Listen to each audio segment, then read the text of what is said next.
Dragi pčelari, početnici, dobar dan. Evo mene opet, ja sam sad na pčelinjaku i hteo sam da vam nešto kažem, nešto novo. Novo za one koji to ne znaju, a i naslov sam kaže jež u službi pčela. Pa kakve veze ima jež i pčela? E pa sad će da vidite da ima neke veze. To je jež, to bi trebao da ima svaki pčelar, a zašto? U svakoj košnici ima ovaj crno sače i u nekom delu ima jedan krug meda. Taj med pčele neće nikad da ga otvore, ali mi pčelari znamo i drugo nešto.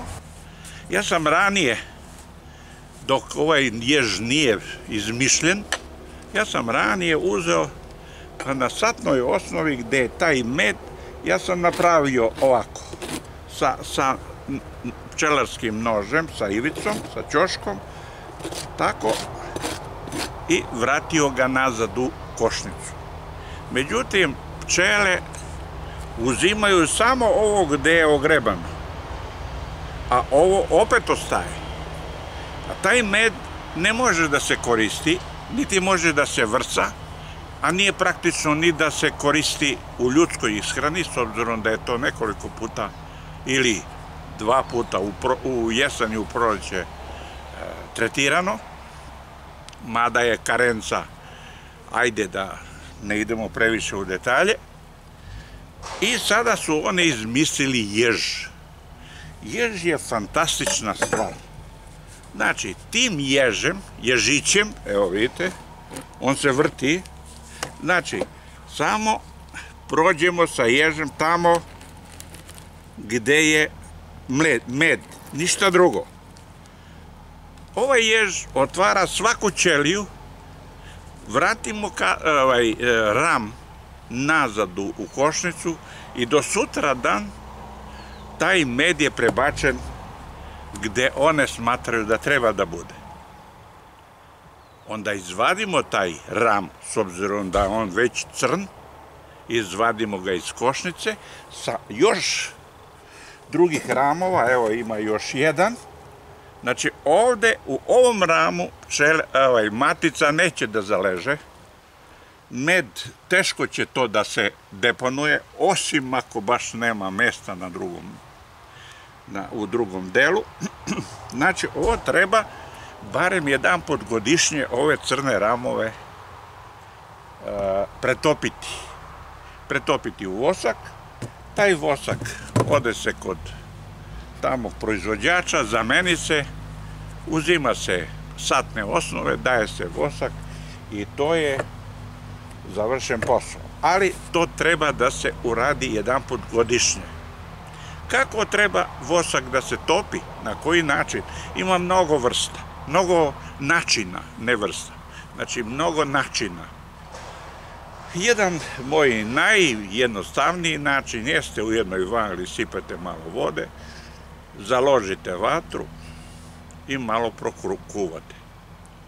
I onda kroz sito lepo se to procedi, taj vosak. Ono što ne valja, to se zove voskovarina, to se baca. Međutim, u ranih godina tu voskovarinu neko preduzeće je otkupljivalo. Jer i u toj voskovarini postoji jedan, ne znam koliko posto, ali postoji vosak, znači neizvučen, to ide u đubre. I tako vi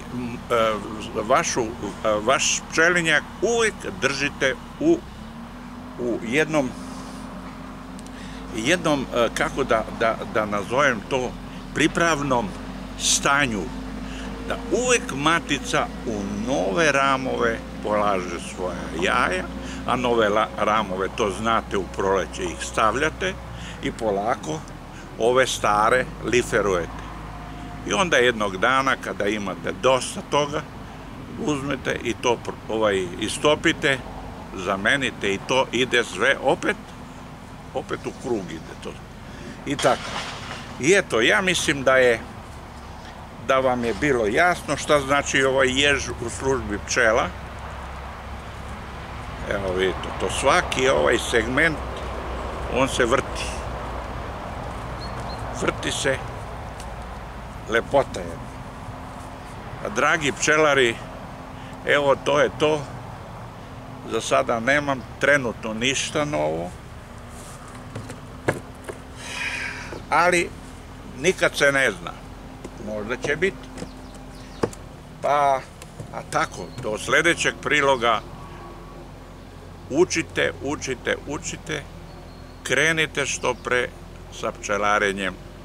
Rekao sam milion puta, to je humani posao, divan posao, pošten posao, može i dobro da se zaradi, ali mora da se i nauči nešto. Pa, srdačan pozdrav do sljedećeg priloga.